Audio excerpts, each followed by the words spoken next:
En el año 2005, el caso Wallace irrumpió con fuerza en los medios de comunicación mexicanos. Según la versión oficial, Hugo Alberto Wallace Miranda, hijo de Isabel Miranda, había sido secuestrado y posteriormente asesinado por una supuesta banda criminal. Desde el principio, el caso despertó enorme atención mediática por el activismo de la madre, quien se presentó ante la opinión pública como una incansable luchadora contra el crimen. Sin embargo, con el paso del tiempo comenzaron a surgir numerosas irregularidades que cambiarían el enfoque del caso, revelando una posible fabricación desde sus cimientos. La figura de Isabel Miranda de Wallace pronto pasó de madre doliente a emblema de la lucha contra el secuestro. Recibió premios, reconocimientos y, eventualmente, una candidatura política. La cobertura mediática favoreció su relato sin mayor cuestionamiento. Sin embargo, muchas personas, incluidos periodistas y defensores de derechos humanos, comenzaron a notar incongruencias en los hechos narrados por la señora Wallace, lo que daría paso a una de las teorías más controversiales en la historia penal de México. Uno de los elementos más controversiales del caso fue la falta de pruebas contundentes sobre el asesinato. No se halló el cuerpo de Hugo Alberto Wallace. A pesar de esto, las autoridades consideraron probado su homicidio basándose únicamente en testimonios obtenidos, en muchos casos, bajo tortura, como señalaron los detenidos años después. La lógica judicial parecía desmoronarse mientras se sostenía el relato con hilos cada vez más delgados. Los acusados principales, entre ellos Juana Hilda González Lomelí, Brenda Quevedo Cruz, Alberto Castillo Cruz y otros, fueron aprehendidos y encarcelados en condiciones que evidenciaban serias violaciones al debido proceso. Testimonios contradictorios, manipulación de fechas, documentos alterados y evidencia que apareció, milagrosamente, tiempo después, fueron elementos que alimentaron la hipótesis de que todo había sido armado desde el inicio. Una de las revelaciones más significativas fue la existencia de una carta escrita por Hugo Alberto a su tío, en la cual hablaba de su deseo de cambiar de identidad y desaparecer. En la carta, hablaba también de conflictos personales y familiares que lo habían llevado al límite. Este documento fue desestimado por la autoridad y ocultado al público por años. Pero se convirtió en una pieza clave para los que sostenían que Hugo Alberto no estaba muerto, sino que había fingido su desaparición. Más inquietante aún fue descubrir que su acta de nacimiento había sido alterada años después de su supuesta muerte. Existen registros de que la CURP de Hugo Alberto seguía vigente e incluso había sido utilizada posteriormente. Esto generó preguntas muy serias sobre si verdaderamente había fallecido o si había sido una simulación perfectamente planificada con propósitos que, hasta hoy, siguen siendo oscuros. Isabel Miranda no solo impulsó la narrativa oficial, sino que también participó activamente en las investigaciones, interrogatorios y arrestos, algo completamente fuera de lugar para una persona civil sin autoridad legal. Se presentaba en operativos, tenía acceso a expedientes reservados y filtraba información a los medios, consolidando una imagen de control total sobre el caso. Testimonios posteriores indicarían que varios de los detenidos fueron presionados, golpeados, amenazados e incluso víctimas de tortura física y psicológica para que confesaran crímenes que nunca cometieron. Juana Hilda, una de las principales acusadas, fue víctima de tratos crueles y privados de toda garantía legal. En sus declaraciones posteriores, relató cómo fue obligada a firmar confesiones prefabricadas. Uno de los momentos más oscuros del caso fue cuando se reveló que muchas de las pruebas habían sido sembradas. El supuesto departamento donde se cometió el crimen había sido intervenido por Isabel Miranda antes de que se llevara a cabo el peritaje oficial. Ella misma colocó una coladera con supuestas muestras de sangre y se aseguró de que se encontraran objetos relacionados con la víctima, aunque muchos peritos señalaron que no cuadraban con los tiempos ni con los hechos. Durante los años que siguieron, las denuncias por fabricación de pruebas y uso del poder político para manipular la justicia crecieron. Isabel Miranda mantenía contacto directo con altas autoridades del gobierno federal, incluso con la presidencia, lo que la colocaba en una posición de poder poco común para una persona sin un cargo oficial en la fiscalía. La historia comenzó a fracturarse aún más cuando un periodista independiente, al revisar los documentos judiciales, encontró que la cronología oficial tenía huecos inexplicables. Las fechas no concordaban, las detenciones parecían haber sido realizadas sin órdenes judiciales y algunos acusados habían sido torturados antes de que fueran emitidas las órdenes de aprehensión. Otro punto importante fue el supuesto video en el que Hugo Alberto era secuestrado. Dicho video nunca se hizo público, y los que afirmaban haberlo visto aseguraban que era imposible identificar claramente a ninguna persona. Isabel Miranda insistió en su existencia, pero nunca presentó una copia que pudiera ser verificada por peritos independientes. La narrativa de la madre dolida se sostuvo durante años gracias a su influencia en medios y política. Participó en debates, organizó foros, fue premiada por organizaciones civiles y hasta logró que el caso Wallace se convirtiera en sinónimo de justicia en campañas federales. Pero el telón comenzó a levantarse cuando familiares de los acusados comenzaron a movilizarse públicamente denunciando las irregularidades.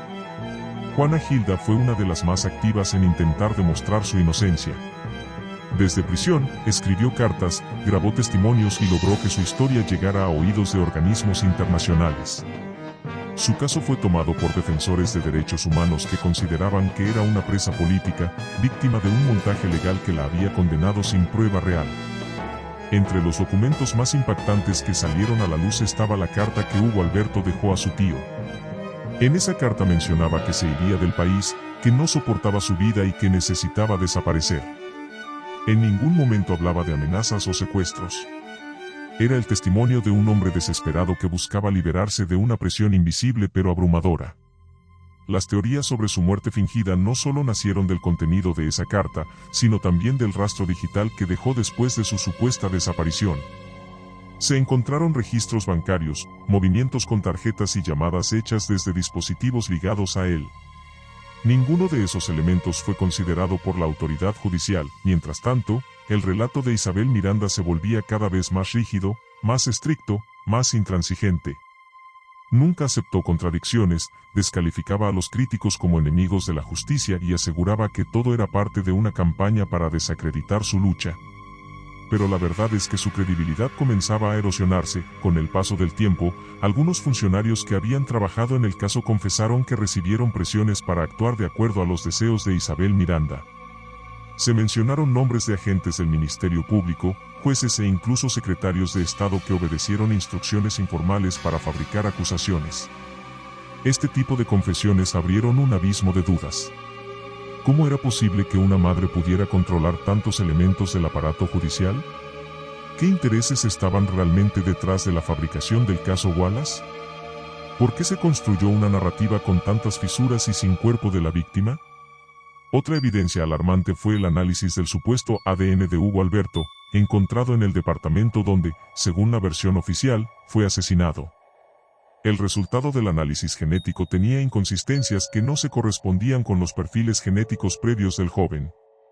Cuando se pidió una prueba independiente, fue negada por las autoridades. Aún así, Isabel Miranda continuó defendiendo su relato con una intensidad casi obsesiva. Cada intento por cuestionarla era respondido con denuncias, amenazas legales y declaraciones incendiarias contra los familiares de los detenidos. Incluso llegó a afirmar que las víctimas eran los criminales y que los que defendían a los acusados eran cómplices del crimen organizado. Conforme los años avanzaban, el caso Wallace se convirtió en un símbolo de la corrupción del sistema judicial. Lo que había comenzado como un ejemplo de justicia ciudadana terminó siendo un ejemplo de cómo el poder político, mediático y judicial puede ser manipulado para fines personales. En años recientes, diversos colectivos han solicitado la revisión del caso y la liberación de los detenidos. Alegan que no hay pruebas suficientes, que fueron torturados y que nunca existió una muerte real. Organismos internacionales han comenzado a poner atención en el caso, que ya ha sido presentado ante la Comisión Interamericana de Derechos Humanos. Isabel Miranda ha intentado mantener el control del relato, pero la presión social y legal comienza a afectarla. Su figura ya no es la misma, y muchos de sus antiguos aliados políticos han comenzado a guardar distancia. Las contradicciones son muchas, y cada vez más evidentes. Se ha abierto un proceso de análisis para revisar las condiciones en las que fueron encarcelados los acusados. Las confesiones obtenidas bajo tortura han sido rechazadas por diversas instancias, y existen iniciativas legales para que el caso sea reabierto. Aún no hay justicia, pero sí esperanza de verdad.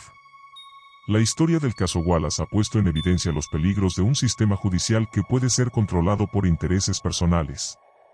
El poder mediático, las conexiones políticas y el uso selectivo de la justicia son herramientas que, en este caso, parecieran haber sido utilizadas para fabricar una historia sin fundamentos sólidos. Isabel Miranda de Wallace supuestamente dejó una carta escrita días antes de morir, dirigirá a los periodistas Ciro Gómez Leiva y Manuel Feregrino, misma que fue difundida este martes. Cabe destacar que Miranda de Wallace murió el pasado 8 de marzo de 2025. En el primer párrafo se lee: querido Ciro, como sabes estoy muy delicada de salud.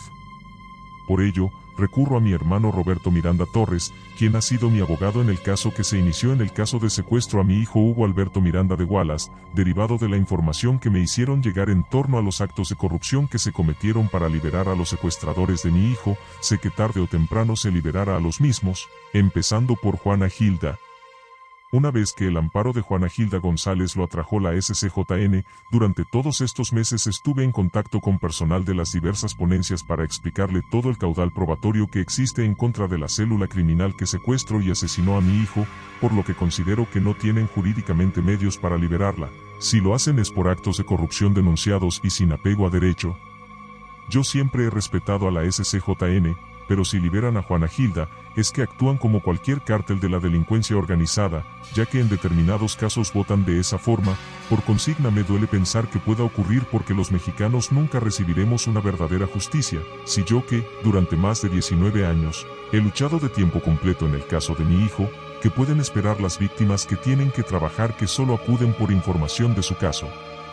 La historia del caso Wallace, lejos de ofrecer justicia, representa un ejemplo desgarrador del uso del dolor como herramienta política.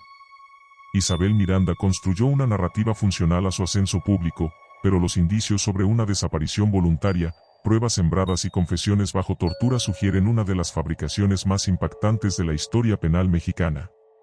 El tiempo dirá si se reabrirá el caso con la seriedad que merece.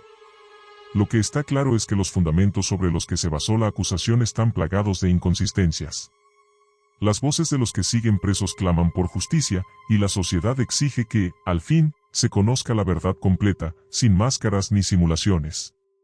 En un país donde la impunidad y la corrupción han sido parte estructural del sistema, este caso ha revelado cómo el poder puede alterar la vida de inocentes sin que exista consecuencia alguna para los responsables. El silencio de las instituciones, la indiferencia del Poder Judicial y el respaldo político de figuras como Isabel Miranda han sido claves para sostener una mentira que se derrumba día con día. La figura de Juana Gilda se ha transformado en un símbolo de resistencia desde la prisión. Sus cartas, su testimonio y el eco que ha encontrado en defensores y periodistas revelan no solo su lucha personal, sino la de muchos otros que han sido víctimas de montajes similares. Su caso exige revisión, pero también reparación y perdón social. La historia aún no ha terminado. Queda por saber si Hugo Alberto vive, si algún día se revelará toda la verdad, y si quienes orquestaron esta narrativa responderán ante la justicia. Lo que sí sabemos es que este caso ha dejado una cicatriz profunda en la memoria colectiva, y que el anhelo de justicia verdadera sigue tan vivo como el primer día. Si el video te gustó, por favor suscríbete y dale pulgar arriba.